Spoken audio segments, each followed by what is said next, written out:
So this is a VA mobile app you can get, and it shows exposure. And if you go down, it would show exposures, the date and location, and the conflicts that have these. So that gets you started. But in order to actually find out the MOS, you're going to have to Google it. And, some of these incredible AI search engines are amazing. Gemini, that's at Google. You can say in the Army, 1968, and give the MOS.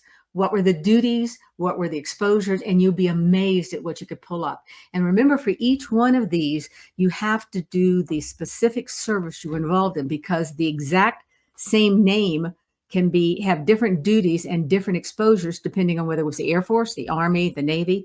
And so you have to get that right. Getting that and sending it into the VA showing what you're exposed to has really helped us win a lot of claims.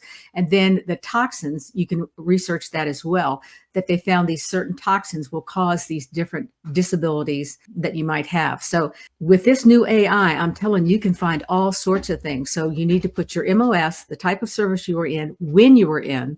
And then once you pull that up, I would ask specifically, what were the duties? What were the chemicals you used? What were the exposures that you have?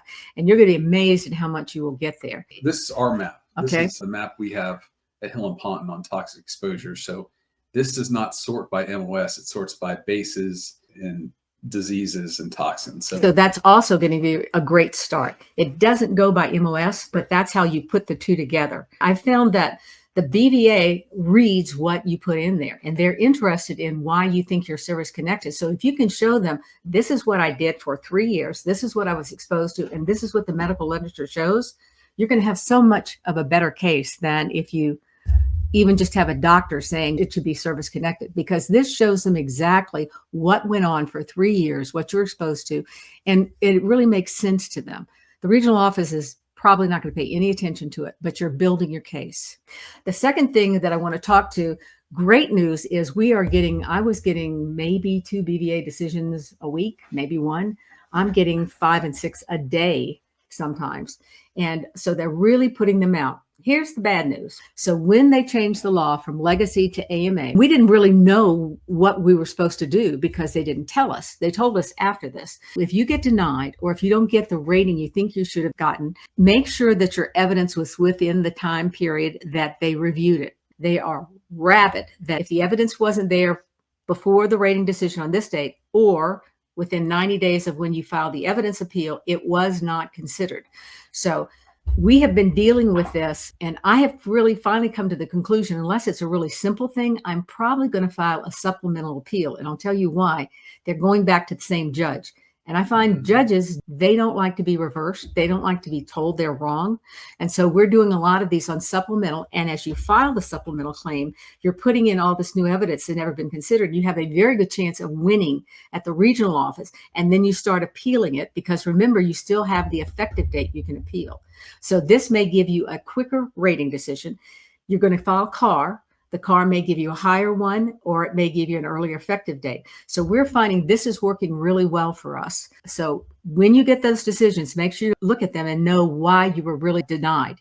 If you thought they considered your evidence and it's not listed anywhere in that regional decision that you first got, or you don't see that you sent it in within the time period for the appeal, they haven't looked at it. So even if you file to the CAVC, they're going to send it back down and say, the evidence wasn't there, the BVA was right. So make sure you know what you do when you're appealing these.